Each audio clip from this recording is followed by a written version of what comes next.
Assalamualaikum warahmatullahi wabarakatuh.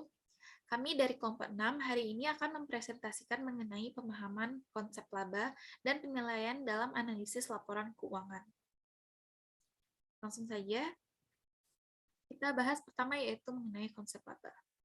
Konsep laba dan perbedaannya dengan arus kas adalah hal penting dalam akuntansi akrual. Dalam istilah keuangan, laba atau income dapat juga disebut sebagai earning atau profit. Laba itu sendiri adalah ringkasan hasil neto dari operasi bisnis selama periode waktu tertentu. Tujuan laba secara konseptual adalah untuk memberikan pengukuran pada perubahan kekayaan pemegang saham atau stakeholder selama satu periode dan estimasi profitabilitas bisnis saat ini. Hal ini dimaksudkan untuk mengetahui sampai sejauh mana bisnis tersebut dapat menutupi biaya operasi dan memperoleh imbalan hasil untuk para stakeholder-nya. Peran laba terkait indikator profitabilitas perusahaan sangat penting bagi para analisis. Karena laba membantu dalam memperkirakan potensi laba masa depan dari bisnis tersebut. Dan hal ini adalah salah satu tugas penting dalam analisis bisnis.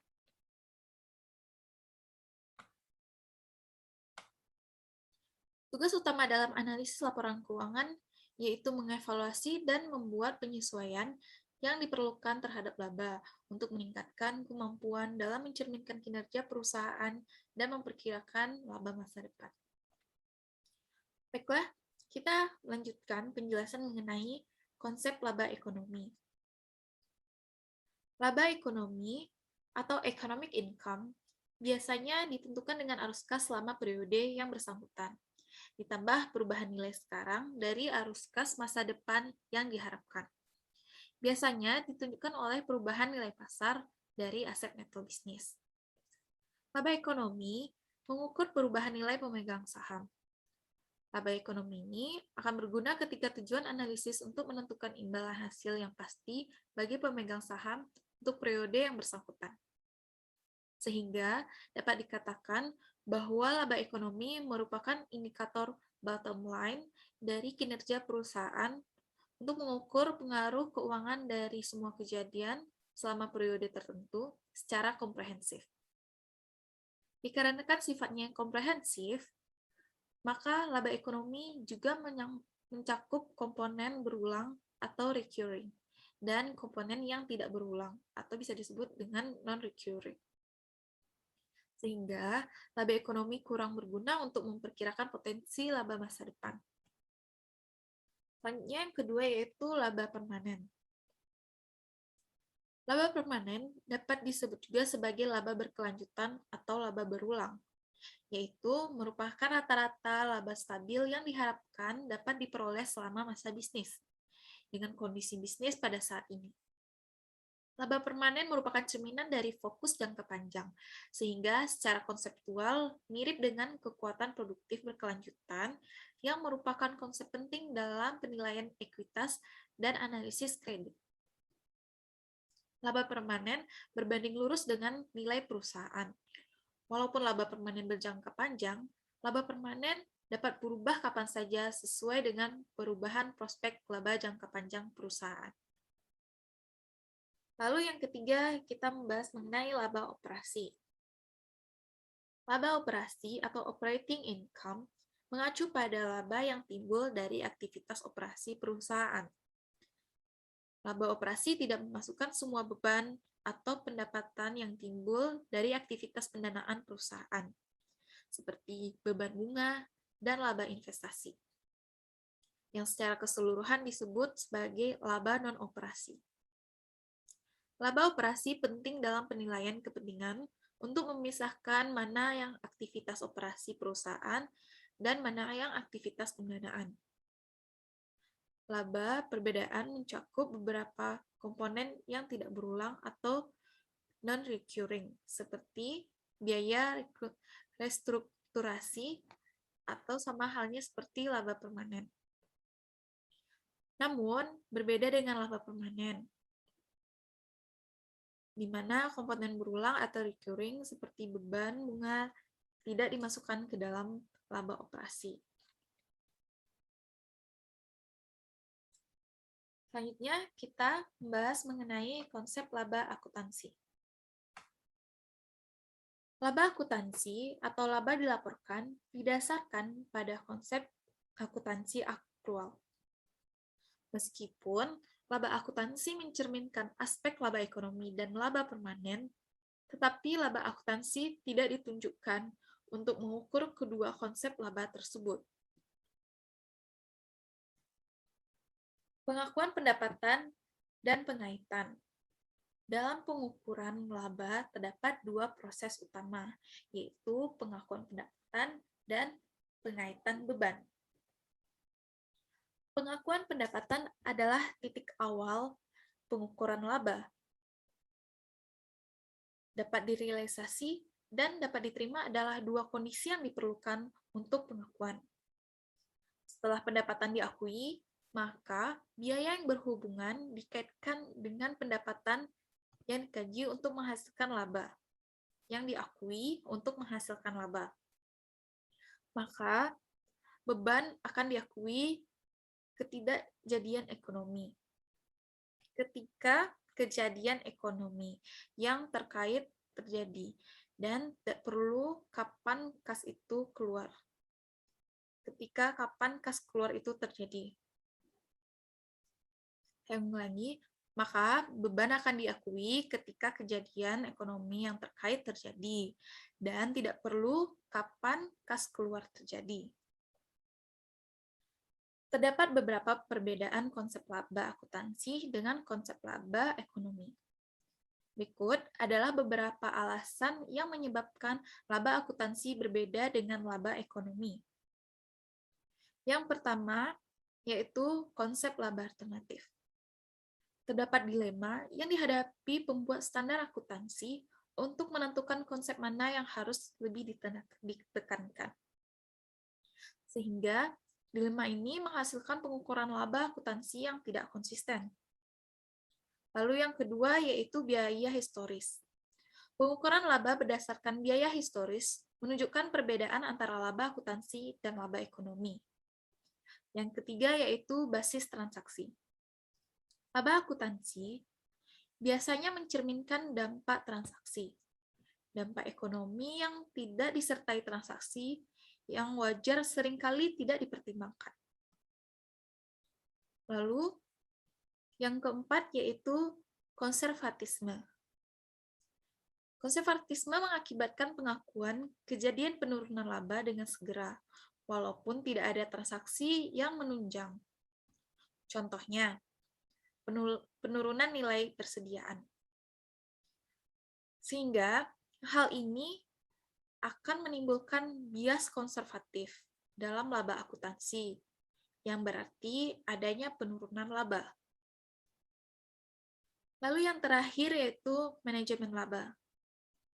Manajemen laba mengakibatkan distorsi pada laba akuntansi yang tidak ada hubungannya dengan realitas ekonomi. Baiklah, berikut adalah perbedaan laba akuntansi dengan laba ekonomi. Dengan adanya penjelasan mengenai perbedaan tersebut, standar akuntansi beralih dari biaya historis dan basis transaksi menuju model akuntansi nilai wajar.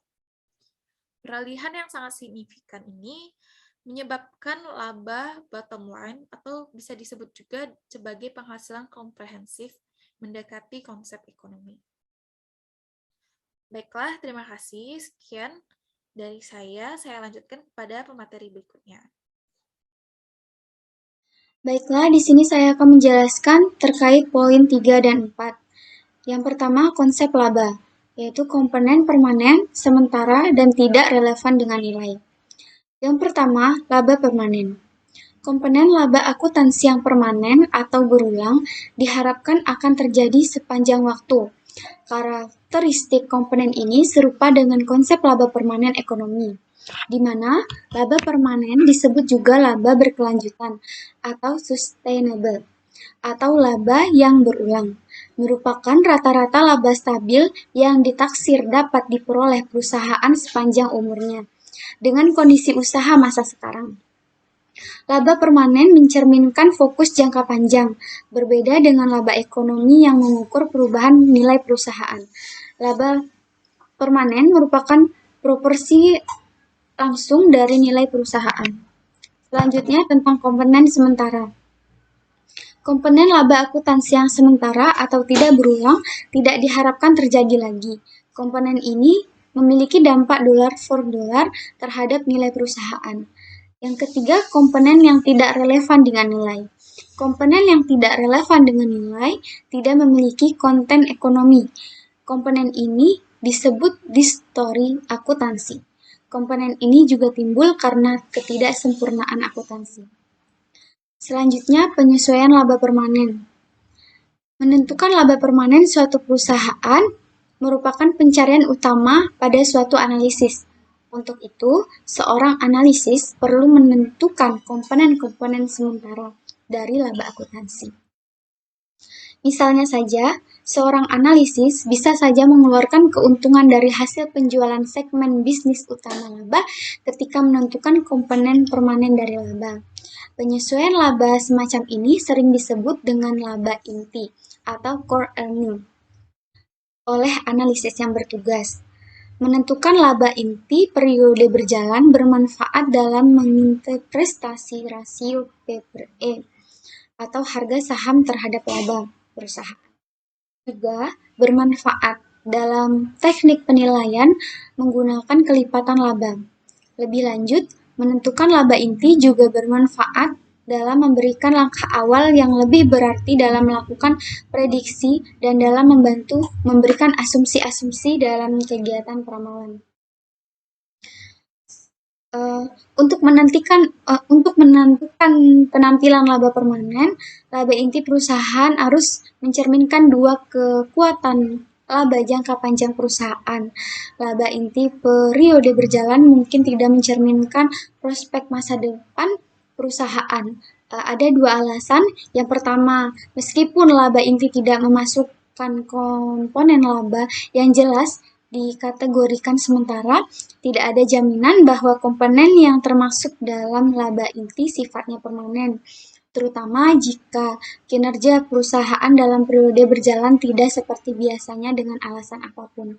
Yang kedua, seorang analisis harus mempertimbangkan perubahan jangka panjang kondisi bisnis perusahaan yang mencerminkan dari komponen laba tidak berulang atau penghasilan tidak berulang. Sekian penjelasan dari saya. Dilanjutkan dengan teman-teman. Terima kasih. Assalamualaikum warahmatullahi wabarakatuh. Saya Askia Selina Asmara, NIM 18043030 akan melanjutkan materi yang dijelaskan oleh pemateri sebelumnya. Saya akan menjelaskan yang pertama yaitu penyesuaian laba ekonomi. Dalam menyesuaikan laba akuntansi untuk menentukan laba ekonomi, maka perlu diadopsi pendekatan yang memasukkan komponen laba, apakah labanya berulang atau tidak berulang. Seperti berikut ini. Dalam menentukan laba ekonomi, kita harus mengadopsi pendekatan di mana yaitu kita harus memasukkan komponen laba. Apakah labanya tersebut berulang atau tidak berulang, recurring atau non-recurring.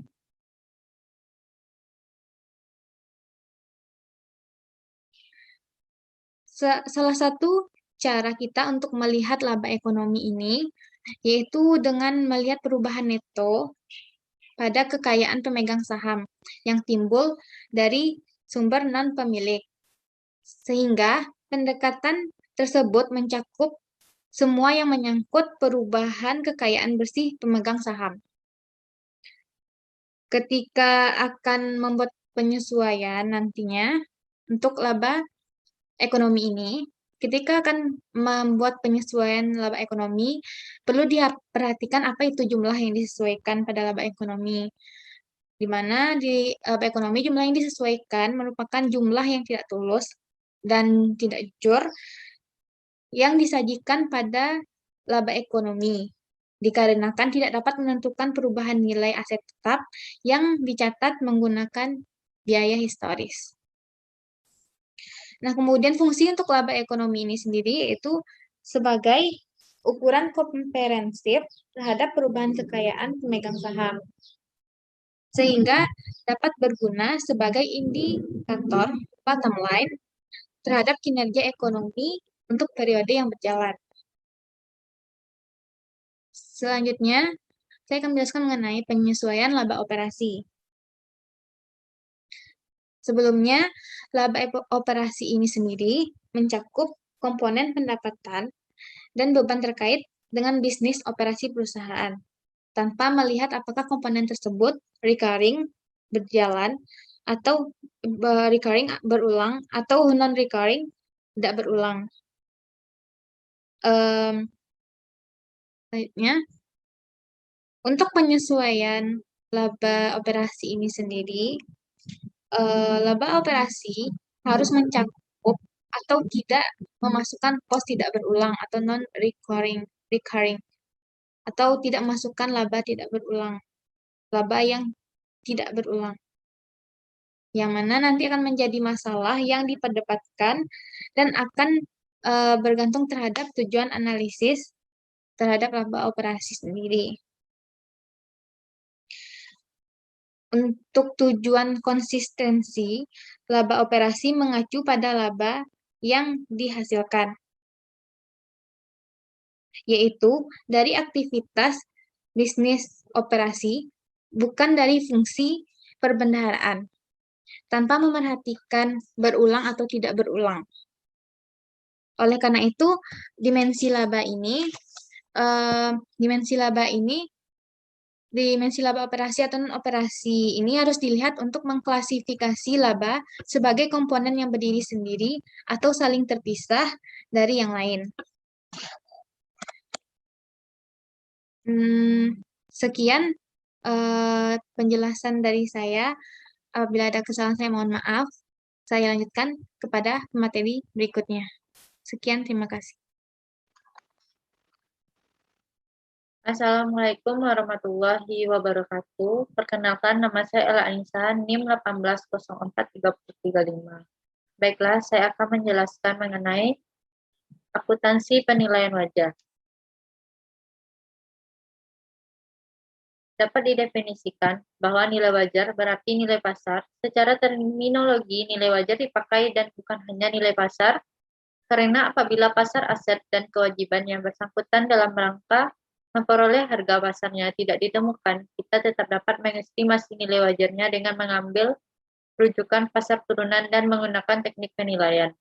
Secara konseptual, nilai wajar tidak berbeda dengan nilai pasar karena merefleksikan asumsi pelaku pasar seperti investor terhadap nilai sekarang atas arus kas masuk atau keluar di masa depan yang timbul dari aset dan kewajiban.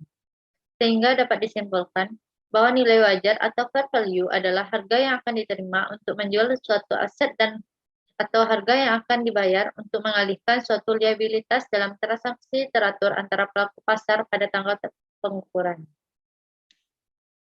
Selanjutnya, pada poin model biaya historis versus dengan penilaian wajar.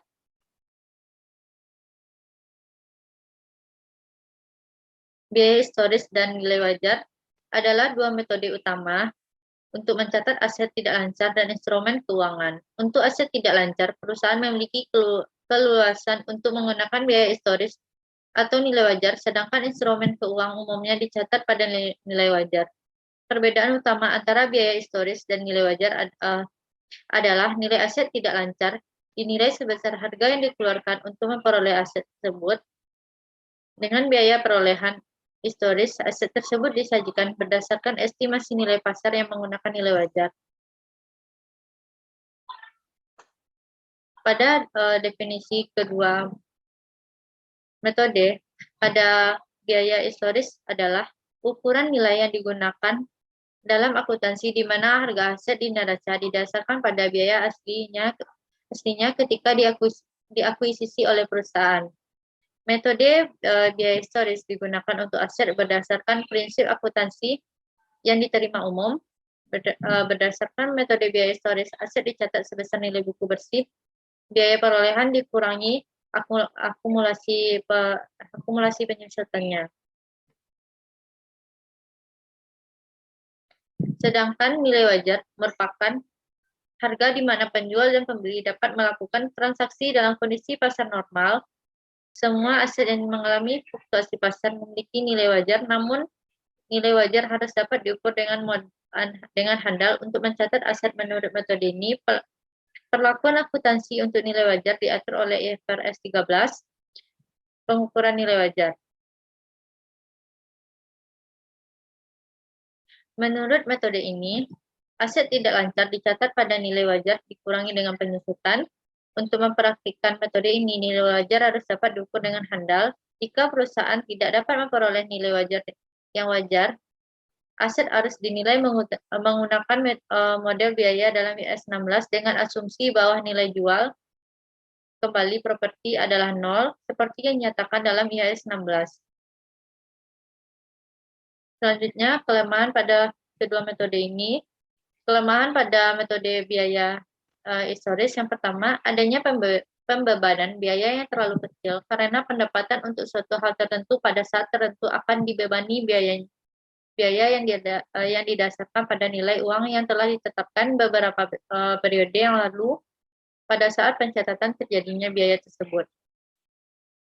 Yang kedua, nilai aktiva yang dicatat dalam neraca akan mempunyai nilai yang lebih rendah apabila dibandingkan dengan perkembangan harga daya beli uang terakhir. Di samping itu juga terjadi perubahan kurs yang cepat dan atas aktiva dan pasiva dalam valuta asing yang dikuasai perusahaan sehingga mengalami kesulitan dalam perhitungan selisih kurs yang tepat. Yang ketiga, alokasi biaya untuk depresiasi amortisasi akan dibebankan terlalu kecil dan mengakibatkan laba dihitung terlalu besar.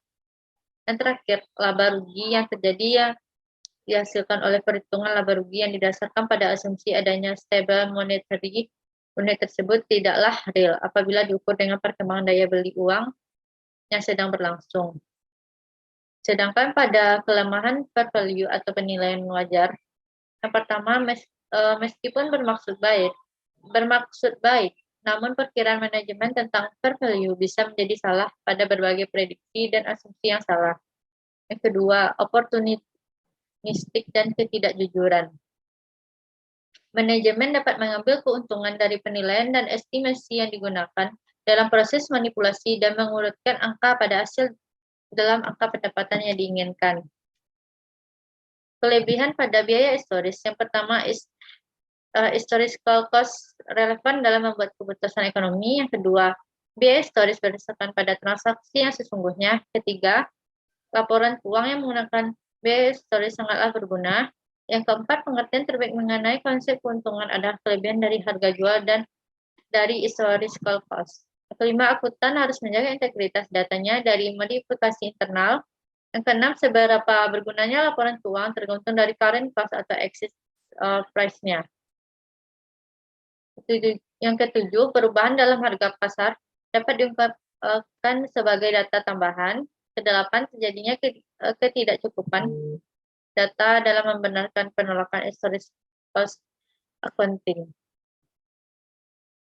Sedangkan kelebihan pada fair value atau penilaian wajar, yang pertama, investor yang berkaitan dengan nilai bukan biaya maka melaporkan fair value. Yang kedua, dengan berlalunya waktu, harga historis jadinya tidak relevan di dalam menaksirkan posisi keuangan suatu entitas. Harga menyediakan informasi terbaru sekitar nilai dari aset-asetnya. Yang ketiga, akuntansi fair value melaporkan aset dan kewajiban dalam cara yang ekonomis akan memperhatikan mereka. Fair value mencerminkan unsur pokok ekonomi yang benar. Yang keempat, akuntansi fair value melaporkan economic income. Dan dapat disimpulkan bahwa perbedaan antara biaya historis dan penilaian wajar terutama bergantung pada perlakuan akuntansi. Meskipun manajemen memiliki keluasan untuk memilih metode yang sesuai, mereka harus berhati-hati untuk tidak melebihkan nilai aset jika metode nilai wajar dipertimbangkan yang akan memberikan aset nilai yang sangat tinggi secara tidak realistis. Meskipun penggunaan biaya historis merupakan metode yang cukup mudah, namun tidak mencerminkan nilai terkini dari aset. Cukup sekian dari penjelasan saya, dan materi selanjutnya akan dijelaskan oleh pemateri selanjutnya. Terima kasih. Assalamualaikum warahmatullahi wabarakatuh.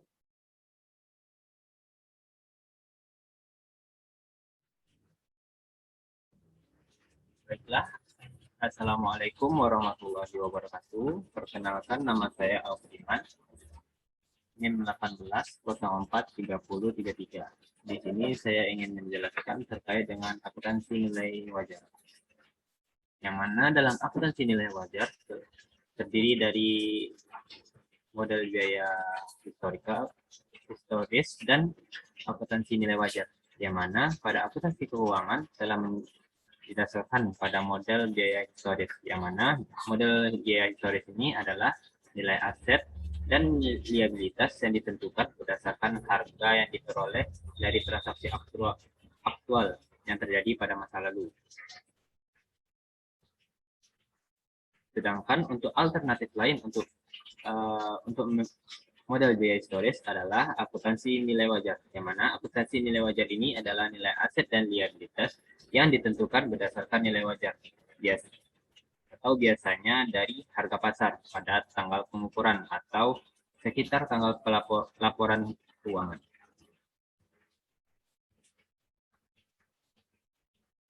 Selanjutnya kita akan membahas terkait dengan perbandingan nilai model biaya historis dan nilai wajar. Yang mana dalam perbandingan ini terdapat 3 buah perbandingan, yang diantaranya yaitu transaksi versus penilaian saat ini. Yang kedua, biaya historis versus harga berbasis pasar, dan yang ketiga, pendekatan penghasilan alternatif. Baiklah, kita akan membahas terlebih dahulu transaksi versus penilaian saat ini, yang mana menurut akuntansi biaya historis atau model biaya historis, nilai aset dan liabilitas sebagian besar ditentukan oleh transaksi aktual entitas bisnis pada masa lalu. Penilaian tidak perlu mencerminkan kondisi ekonomi saat ini. Tetapi sebaliknya, untuk akuntansi nilai wajar atau model nilai wajar menjelaskan bahwa jumlah aset atau liabilitas ditentukan oleh sebagian besar nilai kini dengan menggunakan asumsi pasar. Penilaian tidak perlu didasarkan pada transaksi aktual. Selanjutnya, biaya historis versus harga berbasis pasar. Yang mana dalam perbandingan ini menjelaskan bahwa untuk model biaya historis terutama ditentukan oleh biaya yang terjadi melalui bisnis. Sedangkan untuk akuntansi nilai wajar atau nilai wajar ini didasarkan pada penilaian pasar atau asumsi berdasarkan berbasis pasar.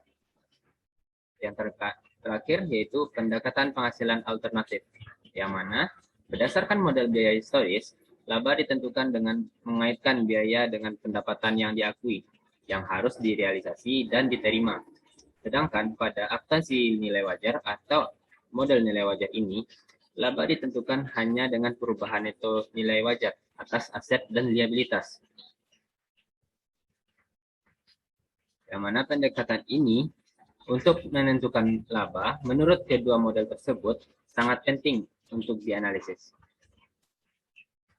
Untuk pentingnya, kenapa harus penting? Penting ini untuk memahami secara konseptual apa yang dinyatakan oleh laba menurut kedua model tersebut. Berdasarkan model nilai wajar, laba akuntansi mendekati laba ekonomi atau dilihat dari bagian sebelumnya untuk definisi laba ekonomi. Sedangkan dalam model biaya historis untuk berupaya untuk mengukur profitabilitas kini dari bisnis tersebut. Selanjutnya, kita akan membahas apa itu nilai wajar. Nilai wajar secara formal menurut SFAS 157 mendefinisikan bahwa nilai wajar adalah harga pertukaran, yaitu harga yang akan diterima untuk menjual aset atau yang akan dibayar untuk mengalihkan liabilitas dalam transaksi teratur antara pelaku pasar pada tanggal pengukuran. Terdapat 5 aspek dalam yang harus kita ketahui untuk mendefinisikan nilai wajar. Yang pertama, pada tanggal pengukuran. Nilai wajar dari aset terdapat 5 aspek mengenai definisi nilai wajar. Di antaranya yaitu pada tanggal pengukuran, yang kedua transaksi hipotesis, yang ketiga transaksi teratur, yang keempat pengukuran berbasis pasar, dan yang kelima harga keluar.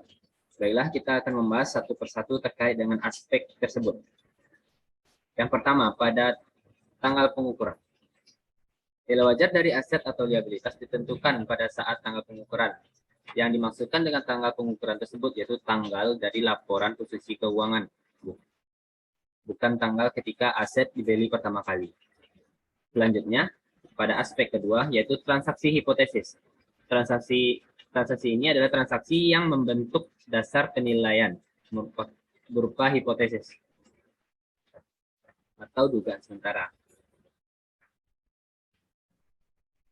Dengan kata lain, nilai wajar ditentukan seolah-olah aset telah terjual pada tanggal pengukuran. Selanjutnya, kita membahas terkait dengan aspek ketiga yaitu transaksi teratur, yang mana konsep transaksi teratur mengeliminasi pertukaran yang terjadi pada kondisi yang tidak biasanya. Hal tersebut memastikan bahwa nilai wajar merepresentasikan harga pertukaran dalam keadaan normal. Contohnya seperti harga pasar dalam pasar aktif atau diperdagangkan secara rutin. Selanjutnya pada aspek keempat yaitu pengukuran berbasis pasar. Yang mana pengukuran berbasis pasar ini adalah pengukuran nilai wajar yang bukan pengukuran entitas spesifik. Artinya adalah bahwa nilai wajar sebuah aset seharusnya mencerminkan harga yang akan dibayar pelaku pasar untuk aset tersebut atau permintaan terhadap liabilitas, bukan nilai yang dihasilkan melalui penggunaan khusus dari aset dalam bisnis yang spesifik. Selanjutnya, untuk aspek yang kelima yaitu harga keluar, yang mana harga keluar ini adalah harga keluar terkait dengan nilai wajar aset adalah harga hipotesis di mana bisnis dapat menjual aset atau harga keluar sama dengan exit price. Demikian juga dengan nilai wajar liabilitas adalah harga di mana bisnis dapat mengalihkan liabilitas kepada pihak ketiga, bukan harga yang akan diasumsikan yang akan mengasumsikan liabilitas tersebut. Selanjutnya kita membahas terkait dengan hierarki input.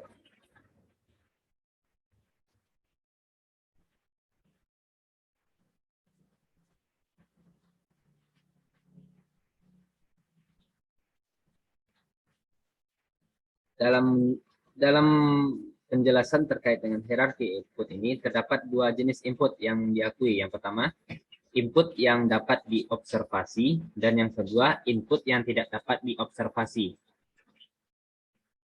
Artinya adalah input yang dapat diobservasi adalah di mana harga pasar diperoleh dari sumber independen pada perusahaan pelapor.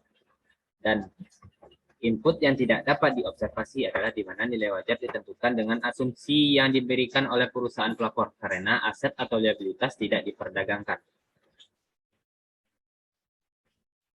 Terkait dengan input yang dapat diobservasi, menimbulkan beberapa level dalam pembahasan input yang dapat diobservasi ini. Terdapat 3 level.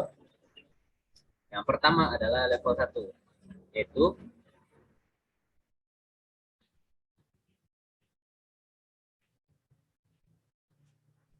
menjelaskan terkait dengan level 1, yaitu harga kuotasian di pasar aktif yang entitas pelapor mempunyai kemampuan untuk mengakses pada tanggal pelapor untuk aset dan liabilitas yang identik. Harga tidak sesuai dengan dampak yang terjadi jika ada dari entitas pelapor yang menahan blok yang relatif besar terhadap volume perdagangan secara keseluruhan. Selanjutnya untuk level kedua yaitu harga yang dapat diobservasi baik secara langsung atau tidak langsung di pasar aktif untuk aset dan liabilitas yang serupa. Harga kuota sekian untuk item yang identik atau serupa di pasar yang tidak aktif. Input selain harga kuota sekian, misalnya tingkat bunga, kurva yield, dan sebagainya. Selanjutnya pada level ketiga, yaitu input yang tidak dapat diobservasi mencerminkan asumsi manajemen sendiri tentang asumsi yang akan dibuat pelaku pasar. Baiklah, sekian dari penjelasan dari saya. Lebih dan kurang saya mohon maaf. Terima kasih. Saya lanjutkan kepada teman saya yang akan menjelaskan terkait dengan teknik penilaian. Baiklah, terima kasih. Wassalamualaikum warahmatullahi wabarakatuh. Selanjutnya, yang ketiga, ada teknik valuasi atau teknik penilaian. Teknik penilaian yang tepat tergantung pada ketersediaan input data. Sebelum teknik dipilih, maka harus digunakan secara konsisten, kecuali ada beberapa perubahan keadaan yang memungkinkan penentuan nilai wajar yang lebih akurat. Ada 3 pendekatan dasar untuk penilaian. Yang pertama, ada pendekatan pasar atau market approach. Pendekatan pasar menggunakan harga baik secara langsung atau tidak langsung dari transaksi pasar sebenarnya. Kadang-kadang harga pasar perlu ditransformasikan ke dalam beberapa cara dalam menentukan nilai wajar. Pendekatan ini dapat digunakan untuk sebagian besar input level 1 atau input level 2. Yang kedua, pendekatan penghasilan atau income approach. Dalam pendekatan penghasilan, nilai wajar diukur dengan mendiskontokan harapan arus kas atau laba masa depan untuk periode berjalan. Harapan pasar saat ini perlu digunakan sejauh mungkin dalam menentukan nilai diskonto. Sebagai contoh dari pendekatan semacam ini termasuk menilai aset tak berwujud berdasarkan potensi arus kas masa depan yang diharapkan atau dengan menggunakan teknik penentuan harga opsi, seperti model Black-Scholes untuk menilai opsi saham karyawan. Yang ketiga, pendekatan biaya atau cost approach. Pendekatan biaya digunakan untuk menentukan biaya pengganti saat ini untuk aset, yaitu menentukan biaya untuk menggantikan kapasitas manfaat atau service capacity yang tersisa dari suatu aset. Dalam pendekatan ini, nilai wajar ditentukan sebagai biaya kini kepada pelaku pasar atau bertindak sebagai pembeli untuk memperoleh atau membangun aset pengganti dengan manfaat yang sebanding setelah disesuaikan dengan pengembangan teknologi, pemakaian alam dan kerusakan alam dan keusangan ekonomis. Selanjutnya adalah keunggulan dan kelemahan akuntansi nilai wajar. Keunggulan dari akuntansi nilai wajar yang pertama adalah mencerminkan informasi terkini. Tidak dapat disangkal bahwa akuntansi nilai wajar mencerminkan informasi terkini mengenai nilai aset dan liabilitas dalam laporan posisi keuangan.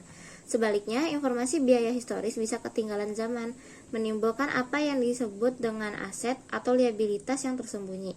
Misalnya, aset dari berbagai perusahaan manufaktur dengan serius dinyatakan terlalu rendah karena nilai pasar terkini dari kepemilikan real estate mereka tidak direfleksikan dalam laporan posisi keuangan. Hal ini secara jelas bahwa keunggulan yang paling penting dari akuntansi nilai wajar di atas model biaya historis. Dengan merefleksikan informasi lebih terkini, akuntansi nilai wajar menjadi lebih relevan dalam pengambilan keputusan.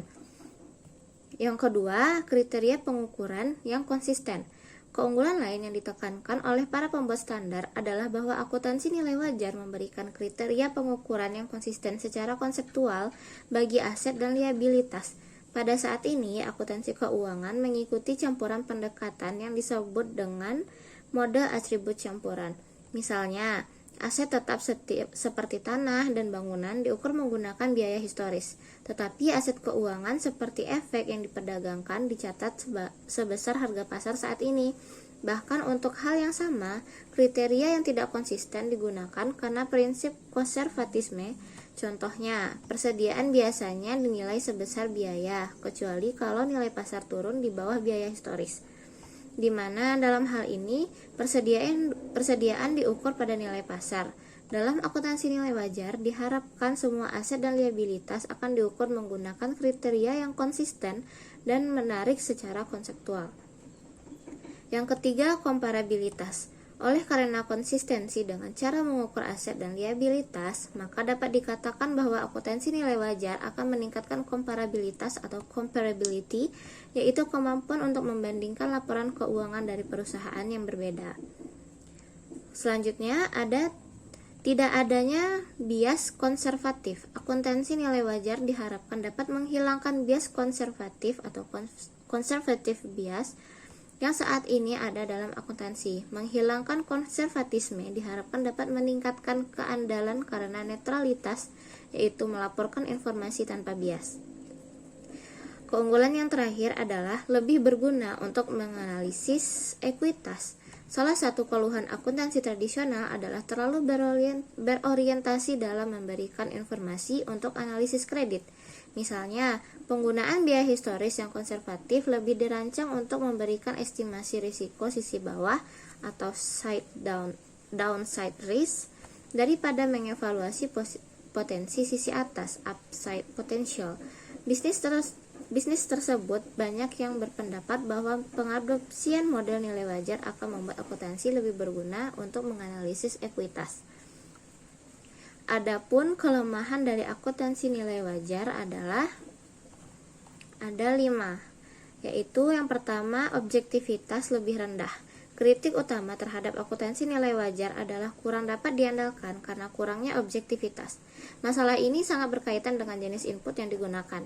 Sementara tidak seorang pun yang meragukan objektivitas input level 1, tetapi tidak untuk input level 3. Oleh karena input level 3 tidak dapat diobservasikan dan didasari pada asumsi yang dibuat oleh manajer.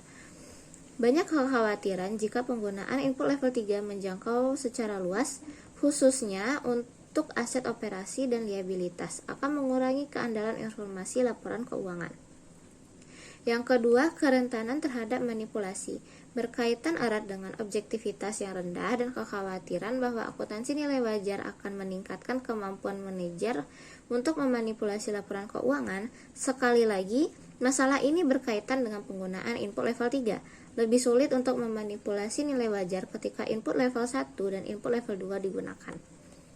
Yang ketiga, penggunaan input level 3. Oleh karena input level 3 kurang objektif, masalah krusial yang akan menentukan keandalan akuntansi nilai wajar adalah sampai sejauh mana input level 3 akan digunakan. Krisis kredit yang baru-baru ini terjadi di Amerika Serikat telah menunjukkan bahwa secara ekstensif dengan menggunakan input level 3 karena likuiditas yang buruk di pasar kredit. Kebutuhan akan penggunaan input level 3 secara jelas diharapkan akan lebih besar untuk aset operasi liabilitas. Jika input level 3 digunakan secara luas, maka semakin banyak yang percaya bahwa model akuntansi nilai wajar akan mengurangi keandalan laporan keuangan. Yang keempat adalah tidak adanya konservatisme. Ada banyak akademis dan praktisi yang lebih memilih akuntansi konservatif. Ada 2 keunggulan utama dari konservatisme. Yang pertama adalah secara ilmiah, saling hapus offsets bias optimis pada bagian manajemen untuk melaporkan laba yang lebih tinggi atau aset neto yang lebih tinggi. Dan yang kedua, penting bagi analisis kredit dan kontra utang karena kreditor lebih memilih laporan keuangan yang menyoroti resiko sisi bawah. Para pendukung akuntansi konservatisme diingatkan bahwa pengadopsian model nilai wajar yang bertujuan untuk menjadi tanpa bias akan menyebabkan laporan keuangan dibuat secara agresif, sehingga mengurangi kegunaan terhadap kreditor, yang merupakan salah satu bagian paling penting dari pengguna informasi keuangan. Terakhir, volatilitas laba yang berlebihan. Salah satu dari kekhawatiran yang paling serius dari penggunaan model nilai wajar adalah volatilitas laba yang berlebihan. Seperti yang digunakan sebelumnya, berdasarkan model nilai wajar, laba ini hanya perubahan neto nilai aset dan liabilitas. Oleh karena aset atau liabilitas biasanya sangat berhubungan dengan laba dan kenaikan nilai wajar dapat berubah secara signifikan di setiap waktu. Maka perubahan nilai wajar dari aset dapat menyebabkan laba laporan menjadi sangat fluktuatif. Sebagian besar Sebagian besar volatilitas ini disebabkan perubahan dalam nilai wajar dari aset dan liabilitas, bukan dari perubahan dalam profitabilitas yang mendasarinya terkait operasi bisnis, sehingga dikhawatirkan laba akan menjadi kurang berguna bagi analisis. Para pembuat standar sadar akan masalah tersebut dan telah memulai proyek untuk mengubah penyajian laporan keuangan dan akan mempertimbangkan serta melaporkan pengukuran laba menengah atau intermediate yang mencerminkan operasi perusahaan. Sekian materi dari kelompok kami. Terima kasih telah menonton video ini. Assalamualaikum warahmatullahi wabarakatuh.